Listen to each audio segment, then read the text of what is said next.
বলছে ভাই আমরা কালী দুর্গার দেশ, তোমাদের তো সীতা সাবিত্রী সব ঘোমটারা, আমরা একেবারে রণংদেহী।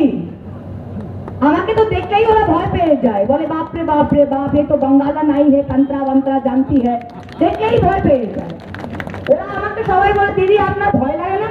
আমি বললাম দুটো গুজরাট মিউনিসিপ্যালিটির কমিশনার, দুটো খুনি বদমাইশ, ওদেরকে দেখে আবার ভয় লাগে নাকি? ভয় লাগে নাকি? ভাবা যায়? আমি তো খুব কাছ থেকে ওদের দেখেছি।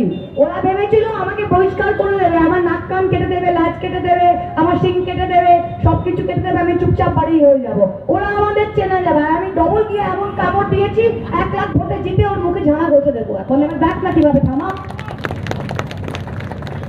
বিজেপি যেই দল, তার কোনো নীতি নেই, কোনো আদর্শ নেই, কোনো সংগঠন নেই, কোনো মুখ নেই।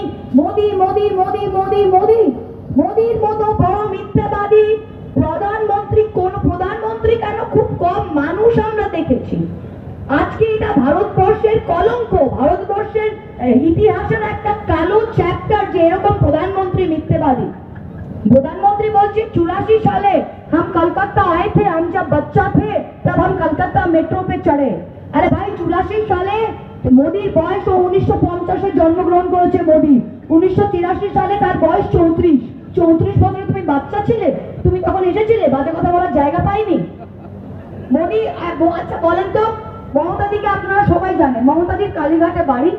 আপনি কালীঘাটে ওই রাস্তায় 10টা লোক পাবেন যে মমতাকে ছোটবেলায় দেখেছে, এটা মমতার মা, মমতার ভাই, মমতার মমতার প্রতিবেশী।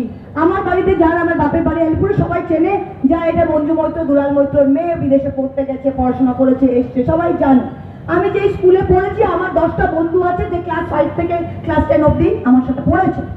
আপনি মমতার যান, যোগেশ চন্দ্রতে মমতাদি পড়েছেন, তার ল স্কুলের ব্যাচমেট আপনি পাবেন যে না মমতার সাথে আমরা এক ক্লাসে পড়তাম। আজ অব্দি ভারতবর্ষে এমন কোন ব্যক্তিকে আপনারা পেয়েছেন, কোন সংবাদ মাধ্যম কোথাও দেখিয়েছে যে নরেন্দ্র